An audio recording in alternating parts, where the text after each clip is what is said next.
because of the time difference. And they'll like post like, oh, look at this cool stuff I opened. And everyone's like, oh, I'm waiting here. Don't worry about it. All right, so we are underway with losers semis now. We're going to have Dan and Jimmy making it through. Dan defeating Snoofle 3-1 in losers quarters, and Jimmy narrowly escaping Boron on the other side. Nearly escaping? Really? I mean, the way that they play, they always play each other pretty close. The scoreboard won't always tell the whole story. Right, okay. As you know. But those were very close games. I think they went to game 4 or 5. They were playing a while. It's like the whole like Ned Tyroy, you know, like even though like Ned will like win 3-0, it's like it's still very close. So. Ooh. Oh, nice down smash. Yeah, super smart by Dan. Oh, he's alive. Still gets it. If he didn't live, that was a 0 to death too. Dan's still sitting there. Yeah, Dan was just that much no damage with the hard 0 to death still happens with the up smash. Unfortunately, Jimmy will be falling to that. Now he's got to regain composure. Smash 4 is a very different definition of what like a 0 to death used to mean, because it's not like a stone combo every time. Right. It's just like how well can you read for this amount of time until they're dead, which is still very impressive. I think that's more impressive than like actual like 0 to deaths. Like yeah, cool. The combo's cool, but it takes like that much more like brain activity to actually read it. But Jesus, and he's still going. 108 from the damage and the spike, buddy. All right. Oh, he comes in with the growing. That was filthy nasty. Even production's looking over like, what did you just do to this man? Like, wait, I was scrolling Facebook for 2 seconds. What happened? That was actually the dirtiest, nastiest 2 stocks I've seen in a while. Dan's just kind of, he doesn't want to be here. He wants to go home. Oh, yeah. He's had enough. He's like, I'm going to take my money and run. I was able to commentate one of Dan's games earlier. He played against Boom Toast. But same thing. Like, he was just pulling off so much aggression. And, like, it's something that you don't typically see because Dan is usually kind of patient. But, like, when the combo starts rolling, he'll explode. But never like that. That was actually insane. Yeah, that was absolutely shades of Ally at its peak. Like that was nuts. That combo just kept going. He had all the hard reads, all the everything that entire game. And for the matchup for Cloud Mario, I feel like occasionally Mario does kind of have to get aggressive because if you turn it into a zoning game, Cloud's going to get you with the sword, with the reach. Mario doesn't really have that. He has to get in. And if he can find a way in early. So Mario does a really good job at just like covering most options and punishing you really hard for it. Like his punish game is actually insane. It's so funny because like I talked to the Cloud Discord and it's just like, yeah, like how's this matchup? And they're like, it's hard, but apparently we win. And like, you know, I've asked Como, like it's a hard matchup. It's something you gotta learn. Use your range kind of to your advantage. Kind of don't let Mario in. Use the fact that he can't approach to your advantage. But dearly Jesus Christ, if you let him approach, like that's what's gonna happen. Last game is gonna happen. Cloud's right in that weight class, particularly even when he has limit. He's very similar to almost like Falcon-esque, where he gets he's combo food. He gets a tiny bit little heavier, and it already sucks because Cloud isn't the lightest still. So just the fact that that kind of adds on. Like sure, it's a buff, but it could be a double-edged sword. And the jab lock will secure that stock, and then. That was a really fast turnaround. Jimmy looked great. That whole stock got Dan to max rage, and Dan just said, all right, quick jab lock, forward smash. You're dead at, I think that's the whole thing started. Cloud was at like 49% or like 55%, like, something low. Yeah, he got there at like 30, but Jimmy getting up with the just the get up aerial option. Was able to get Jimmy with the up air. Yeah, Jimmy needed to finish that stock instantly to kind of stave off the momentum, which he did do, which is very important given the way last game went. What is he going to do? The platform, it looked like carried him just a little more to the right than he thought it would. Yeah. It started moving right as he landed on it, too. I think probably back air would have covered that option. He went for the footstool, I think. He didn't even throw out anything. He jumped at him and just jumped the back air. Oh, did he? Yeah. Okay. So he was probably trying to catch that, too. And because Cloud's in Climb Hazard animation, you can't take that. It's not for everybody. Good eye. I didn't catch the back air animation come out. Dan is just making sure that he's making Jimmy think. Like he's making him not. See you later. That's another dunk. Dan reverting back into 2016 Dunk Lord Dan. My man's 2 for 2. The same man that was once #1 on the Chicago PR. Dan was once 1? Mm-hmm. He got second at Kings of the North. He beat Fallen in kind of a stretch where he had also been playing hot. And he was able to edge out, I think, JJ for #1 at the time. This was like before the Ned Tyroy reign. Okay. But yeah, he was #1 for 3 months. He's consistently been top 5 pretty much as long as he's been active. Who sent him to losers? I'm sorry? Who sent him to losers? Dan would have played, he was 2-3. Would have been Earl. Earl beat him in game 5. in Wow. winter semis. That's a hard match. I'm sure he used Marcina. Yeah, it was Lucina, I think, all the way. That is a hard match with the Cloud. I had to remember what I'd seen, but I did watch a bit of that set. We had that on stream a couple sets ago. Congrats on that, and now he's going for this dominating victory over Jimmy, and hopefully he can edge us out to a 3-0. If not, Jimmy's going to try to bring this back at least to a 3-1.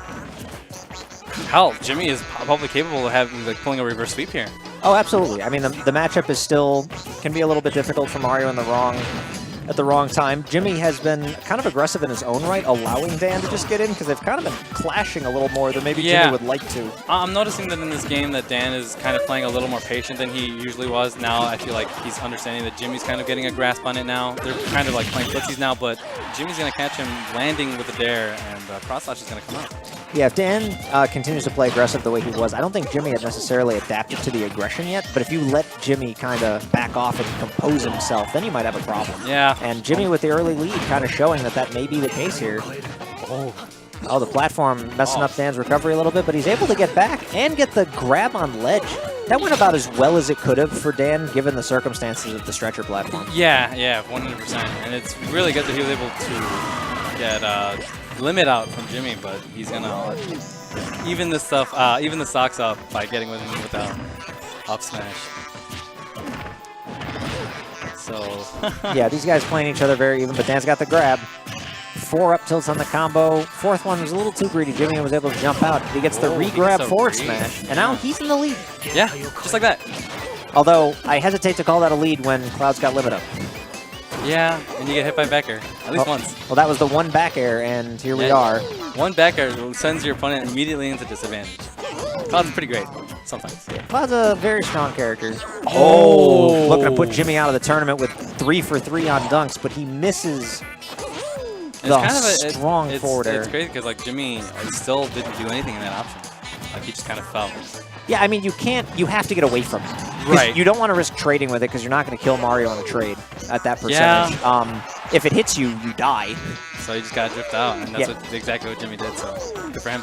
But here we go now. Dan's on ledge. Jimmy's playing a lot better now. He's playing a little bit more passively. He's staying away from a lot of the Mario gimmicks. But yeah, Cloud. Ooh. I respect that. It's the Spanish Inquisition, boys. Yeah, it is. No one suspects it. No one expects the Spanish Inquisition. I love neutral B blade beam.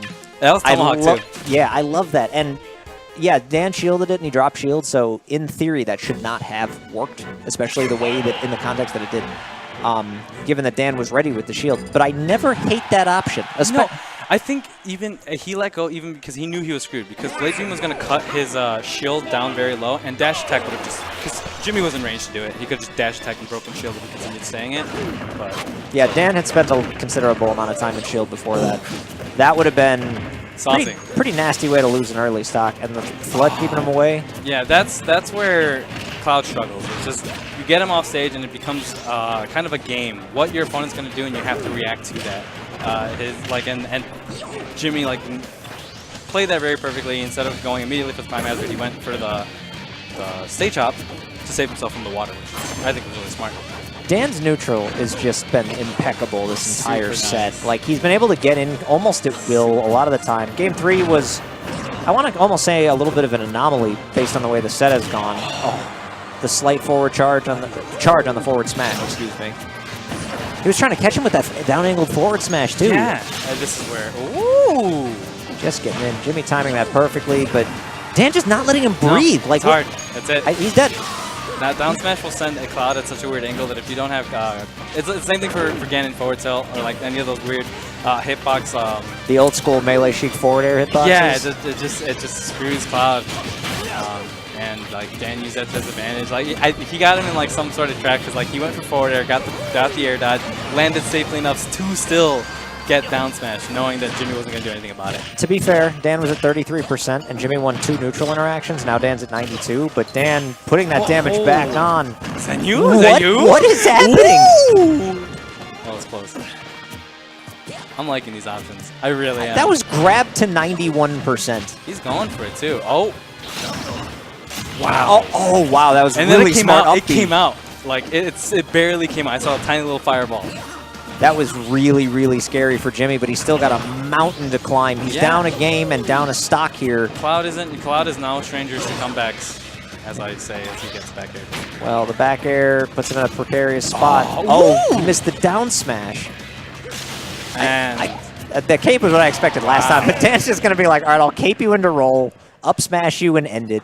Yeah. Dan going to take it 3-1 over Jimmy with some of the cleanest Mario play I've seen from him in like a long time. That was dumb. And that's not even to say he's been playing bad, but that was insane. He was going for a lot more fairs. He was just going, like, he was going for things that he knew was right, and it was working so well. And that's something we don't usually see Dan do.